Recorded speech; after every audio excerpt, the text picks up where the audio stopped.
Hello friends, welcome to my YouTube channel. जैसा कि आप सभी लोग देख रहे हैं, मैं CSJM कानपुर यूनिवर्सिटी में BSc मैथमेटिक्स स्टूडेंट के लिए मैथमेटिक्स का सिलेबस लेके आया हूँ, जो कि सिर्फ और सिर्फ फर्स्ट सेमेस्टर के लिए, और पूरा का पूरा सिलेबस मेरे द्वारा कराया जाएगा। अगर आप इस चैनल पर नए हैं तो प्लीज़ चैनल को सब्सक्राइब कर लीजिए, जो कि यूज़फुल इसलिए है क्योंकि आपको free of cost full course मिलेगा।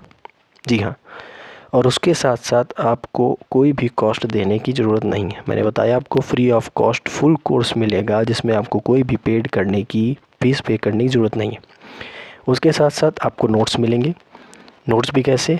नोट्स आपको मिलेंगे वाया व्हाट्सअप लिंक।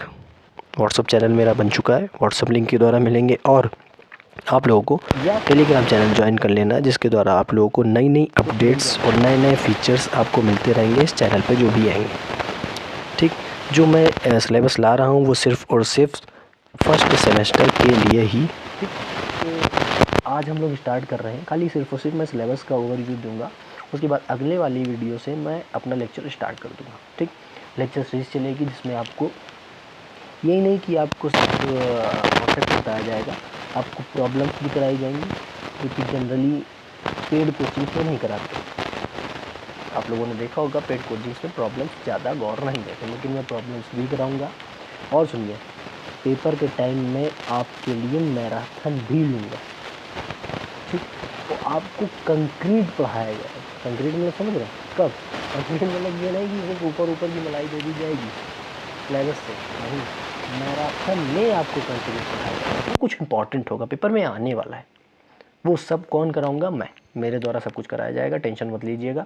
तो अपने फ्रेंड से बता दीजिए, फर्स्ट सेमेस्टर के मैथ्स की तो टेंशन लेनी ही नहीं है।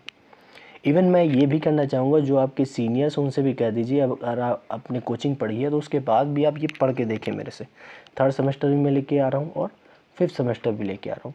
कोशिश करूँगा कि इस ही चैनल में पोस्ट ग्रेजुएशन भी लेके आऊँ, MSc का होल सिलेबस भी लेके आऊँ। कोशिश करने का प्रयास कर रहा हूँ, हो सकेगा तो ले आऊँ। ठीक, तो पहली यूनिट जो है वो है डिफरेंशियल कैलकुलस। इसमें आप लोगों ने पढ़ा था कैलकुलस में डिफरेंशिएशन था। उस डिफरेंशिएशन से पहले क्या पढ़ा था? लिमिट, फर्स्ट ईयर में, कॉन्टिन्यूटी, डिफरेंशियबिलिटी, ये सारे टॉपिक थे। तो उससे पहले आप लोगों ने हाई स्कूल में पढ़ा था अर्थमेटिक प्रोग्रेशन। उस प्रोग्रेशन को बिल्ड करने के लिए जो कॉन्सेप्ट यूज़ किया जाता है वो होता है sequence. That sequence is here. अब आपको वो वाला कॉन्सेप्ट यहाँ पढ़ना पड़ेगा। सीक्वेंस तो पढ़ा ही नहीं। सीक्वेंस के बाद उसकी प्रॉपर्टीज़ हैं कुछ, दैट सीक्वेंस इज बाउंडेड और not, if it is covered by two numbers in between them, then it is bounded, the general information. If it is not bounded by two numbers, that will be unbounded. Convergence होगा, divergence होगा, एक नई definition आएगी convergence की। Conversion का मतलब क्या है? Where the sequence is converge when it goes to the infinity। जब इसके नंबर ऑफ टर्म्स इन्फिनिटी की तरफ टेंड करेंगे तो ये सीक्वेंस किधर टेंड करेगा, उसी टेंडेंसी को कहा जाता है कन्वर्जेंस। कन्वर्ज मतलब किधर की तरफ कन्वर्ज कर रहा है, किधर की तरफ जा रहा है। डाइवर्ज तभी कहा जाता है जब या तो ये इंक्रीजिंग ही हो या तो ये डिक्रीजिंग ही हो, या तो ये सिर्फ और सिर्फ इंक्रीजिंग हो या तो ये सिर्फ और सिर्फ डिक्रीजिंग हो। उसी कन्वर्जेंस और डाइवर्जेंस को चेक करने के लिए हमारे पास कई सारे टेस्ट होंगे, उन टेस्टों को याद करना है। उन्हीं टेस्टों के हिसाब से हमको क्या करना है? कन्वर्जेंस और डाइवर्जेंस चेक करना। That would be convergence test, Cauchy's test, root test, ratio test, Raabe's test, Leibniz test, absolute and conditional convergence. ये बहुत ही इंपॉर्टेंट टॉपिक है, इसमें आप स्टार बना के रख लीजिए, ये आपको काम ही आएगा। अल्टरनेटिंग सीरीज आएगी। अल्टरनेटिंग सीरीज का मतलब सिर्फ और सिर्फ ये है that sign will occurred alternate wise. Sign आपको जो मिलेंगे वो मिलेंगे अल्टरनेट वाइज, एक प्लस एक माइनस, एक प्लस एक माइनस, ऐसा ही अल्टरनेट वाइज साइन मिलेगा, उसी को कहते हैं अल्टरनेटिंग सीरीज। अगर आपको फुल्ली सिलेबस करना है, फुल, वो भी फ्री ऑफ कॉस्ट, तो आप इस चीज़ चैनल पे बने रहिए। तो प्लीज़ सब्सक्राइब कर लीजिए और बेल आइकन दबाना ना भूलें, जिससे कि आपको हर अपडेट मिलता रहे। और साथ ही साथ अभी जो पहले बताया था कि आपको नोट्स के लिए व्हाट्सअप और टेलीग्राम चैनल ज्वाइन कर लेना है, नोट्स और ख़ास में अपडेट के लिए क्या अपडेट होता है, ठीक, हर चीज़ की अपडेट मैं बताता रहूँगा, तो आपको उससे जुड़ जाना है, ठीक। उसके बाद ये जो था वो आपकी थी फर्स्ट यूनिट। यहाँ से फर्स्ट यूनिट ख़त्म हो जाएगी, उसे ख़त्म करने का प्रयास करूँगा मैं लगभग हफ्ता भर और 10 दिन में, ठीक। तो कल से ही आपकी स्टार्टिंग हो जाएगी क्लासेस की। यूनिट नंबर फर्स्ट है, that would B unit number second में ही हम लोग क्या पढ़ेंगे, लिमिट्स, कॉन्टिन्यूटी, डिफरेंशियबिलिटी, ये तीनों टॉपिक्स आपके पढ़ें। इसमें अब हम लोग जाएंगे डेप्थ में, थोड़ा सा डेप्थ नॉलेज देंगे, जिससे कि आपको ये काम हो जाए कि आप लोग आईआईटी का फाउंडेशन तैयार करें। जैम का पेपर देना है, जैम का पेपर देंगे, 100% देना है। जो हायर मैथमेटिक्स में जा रहा है उसे जैम का पेपर देना, अगर आप यहाँ पढ़ेंगे जैम का पेपर देना, ठीक। आईआईटी जैम, और आपको देना है थोड़ा सा, अगर नॉलेज कम हो जाए कोई दिक्कत नहीं, सॉरी CUT PG का ये पेपर देना, जिससे आप आईआईटीज़ में जा सकते हैं। यहाँ से आप सेंट्रल यूनिवर्सिटी में जा सकते हैं, तो जाने का मौका पाइए, हायर मैथमेटिक्स पढ़ें और हो सकता है तो PhD भी कर लें, ठीक। उसके बाद यूनिफॉर्म कंटिन्यूटी, बहुत ही बड़ा टॉपिक है। बोरेल्स थ्योरम, जितनी थ्योरम है बहुत इंपॉर्टेंट, पेपर में आनी ही है, इनमें से सारी तो आ नहीं सकती भाई, सारी आ जाएंगी पेपर थ्योरम में ही बन जाएगा। और बाउंडेड थ्योरम है, बोल्जानो थ्योरम है, इंटरमीडिएट वैल्यू थ्योरम है, एक्सट्रीम वैल्यू थ्योरम है। इन पेपर्स में थ्योरम नहीं आती हैं, बट इन थ्योरम्स का एप्लीकेशन होता है। मतलब समझना, ऐसे कहा जाता है what is the advantage and disadvantage of this theorem, what is the advantage and disadvantage of this phenomena. तो वही चीज़ यहाँ थ्योरम्स का डिसएडवांटेज नहीं है, सिर्फ और सिर्फ एडवांटेज। क्या हम कर सकते हैं, क्या निकाल सकते हैं, what is the output from these theorems. इन्हीं थ्योरम्स के अकॉर्डिंग कुछ न कुछ हम थ्योरेटिकल पार्ट में देखते हैं, कुछ ना कुछ थ्योरेटिकल पार्ट में अप्लाई करते हैं, कुछ ना कुछ हम जैसे ज्योमेट्रिकल अप्रोच में अप्लाई करते हैं, और थ्योरेटिकल हो गया अप्लाइड मेथड में अप्लाई कर देते हैं। अप्लाइड में पता ही है कैसे थ्योरम्स लगती है, थ्योरेटिकल पार्ट में भी आ जाता है, कोई उसमें वो नहीं है कि थ्योरी में नहीं आ सकता। कई सारी चीज़ में से फंक्शन इवन है ऑड, उसमें ज़्यादा एप्लीकेशन तो मतलब अप्लाइड पार्ट तो होता नहीं है कि ये सॉल्व करनी है, सॉल्व करनी है, मतलब थोड़ा सा थ्योरी है बस। तो थ्योरेटिकल पार्ट में ज़्यादा यूज़ आते हैं, अन्यथा तो यूज़ तो है ही हर जगह ही। तो आप लोगों से ये अनुरोध है, अगर आप इस चैनल पर बने रहेंगे तो आपको फुल्ली सिलेबस मिलेगा फ्री ऑफ कॉस्ट, कोई भी पैसे पे करने की ज़रूरत नहीं है। एक इम्पॉर्टेंट शीट भी दी जाएगी, सब कुछ दिया जाएगा। मतलब आप बने रहेंगे तो आपको खुद पता चलेगा क्यों ये इम्पॉर्टेंट है, मैंने क्यों चैनल बनाया। तो ये आपका डॉरबॉक्स इंटरमीडिएट वैल्यू थ्योरम है, बहुत ज़्यादा इंपॉर्टेंट है, बहुत ही ज़्यादा इंपॉर्टेंट, ठीक। अगला जो यूनिट आएगा वो Rolle's theorem, Lagrange and Cauchy mean value theorem. Mean value theorem higher order मतलब वन ऑर्डर से ज़्यादा जब डिफरेंशिएशन हो जाए, पढ़ा था। Differentiation of higher order chapter था RD शर्मा वाली बुक में, आई थिंक वही चैप्टर का नाम था। नहीं तो अब यहाँ पे पढ़ेंगे सक्सेसिव डिफरेंशिएशन, ठीक होगा, हाँ, सक्सेसिव डिफरेंशिएशन। उसमें क्या होता है, 2 3 4 5 6 बार तो कर लिया, डिफरेंशिएशन हो गया, लेकिन यहाँ पे हम निकालते हैं general form of differentiation, general form of differentiation, मतलब समझ रहे ना, n वाला, जैसे जनरल टर्म निकालते थे वैसे यहाँ हम लोग निकालते हैं nth order, differentiation of nth order जो होगा उसमें हम n की वैल्यू रखते जाएंगे, और उसका second derivative, third derivative, fourth derivative, fifth derivative, जितने मन हो उससे निकाल सकते हैं। सेकंड हो, थर्ड हो, फोर्थ हो, फिफ्थ हो, फर्स्ट डेरिवेटिव वो n बराबर 1 रख के निकाल सकते हैं। इसीलिए यहाँ पे सक्सेसिव डिफरेंशिएशन लगातार डिफरेंशिएशन चल रहा, ठीक। लेबनीज थ्योरम आएगी, मैक्लॉरेन टेलर सीरीज आएगी, बहुत इंपॉर्टेंट है। पार्शियल डिफरेंशिएशन आएगा, ये तब आएगा जब 2 और मोर देन 2 वेरिएबल्स पर डिपेंडेंट वेरिएबल डिपेंड करेगा इंडिपेंडेंट वेरिएबल।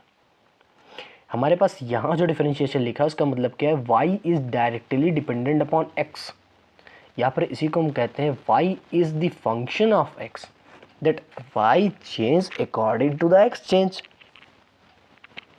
y चेंज कब होगा, जब x चेंज होगा। बट यहाँ पे जब हम पार्शियल डिफरेंशिएशन करते हैं तो कहते हैं z is a function of x and y। इसका मतलब ये डिपेंडेंट वेरिएबल है और ये सारे इंडिपेंडेंट वेरिएबल है, तो इसकी वैल्यू इन दोनों पे डिपेंड करेगी, तब लगाएंगे कि पार्शियल डिफरेंशिएशन। फॉर्म वही है, थोड़ा सा अंतर हो जाता है, ज़्यादा नहीं बस। ईलर्स थ्योरम ऑफ होमोजीनियस फंक्शन भी बताऊंगा मैं, बहुत इंपॉर्टेंट फंक्शन है वो भी, इसी डिफरेंशियल कैलकुलस में ही नहीं, अभी आपको कॉम्प्लेक्स में भी कॉम्प्लेक्स में भी आपको मिलेगा, रियल एनालिसिस में मिलेगा, मतलब ये प्योर का पार्ट है थोड़ा सा। ठीक, मैथमेटिक्स दो हैं अपने पास, हाँ, जो अब आप लोग पढ़ेंगे हायर मैथमेटिक्स में अगर आए हैं। The first one is pure mathematics and the second one is applied mathematics. Important बहुत ज़्यादा है, जिसमें से प्योर का पार्ट बहुत ज़्यादा इंपॉर्टेंट हो जाता है जब आप पढ़ते हैं, एंड अप्लाइड ज़्यादा इंपॉर्टेंट नहीं होता, बट अप्लाइड ही नंबर दिलाता है ऐसा आप लोग सोचते हैं तो ये गलत है। अप्लाइड नंबर नहीं दिलाता है, अप्लाइड सिर्फ और सिर्फ आपको अप्लाई करना सिखाता है, क्योंकि क्वेश्चन की टफनेस वहाँ पे बहुत ज़्यादा होती है। 4 क्वेश्चन दिए उस एक्सरसाइज में, लेकिन आपको जो क्वेश्चन आएगा वो एकदम अलग होगा इससे, जिसमें आपको दिमाग लगाना पड़ेगा। तो अप्लाइड आपको आना या ना आना, इस पर कोई ये नहीं है कि आप पहले से ही प्लस माइनस जोड़ घटाना करते आ रहे हैं तो आपको अप्लाइड ही अच्छी लगेगी। अप्लाइड अभी कुछ दिन बाद अच्छी नहीं लगेगी। अभी थर्ड और फिफ्थ सेमेस्टर अभी थर्ड सेमेस्टर में डिफरेंशियल इक्वेशन जब आएगी तो उसमें बेसेल्स इक्वेशन आती है, बेसेल्स फंक्शन आता है, तब आपको ये अप्लाइड ही नहीं अच्छी लगेगी। तब आपको लगेगा प्योर अच्छी है लेकिन समझ में नहीं आ रही, तो दोनों का काम हो जाता है। ये समझ में आएगी लेकिन क्वेश्चन नहीं हिलेंगे, ये क्वेश्चन तो कर लोगे लेकिन समझ में नहीं आएगी, क्योंकि इतनी ज़्यादा थ्योरम्स है, कुछ कहने को नहीं। एक एक पार्ट में 10-10, 20-20 थ्योरम है, सारी तो याद नहीं कर सकते, बट ये है कॉन्सेप्ट समझ सकते किस प्रकार लगाया जा सकता है। ठीक, तो चलते टेंजेंट नॉर्मल, ठीक, ये तो खैर अप्लाइड का ही पार्ट है। एसिम्पटोट्स बहुत इंपॉर्टेंट है, कर्वेचर बहुत इंपॉर्टेंट है, एनवलप्स एनवल्यूट्स बहुत इंपॉर्टेंट है, कॉन्केविटी कॉन्वेक्सिटी बहुत important, point of inflection, multiple points, parametric function आप लोग पढ़ चुके हैं।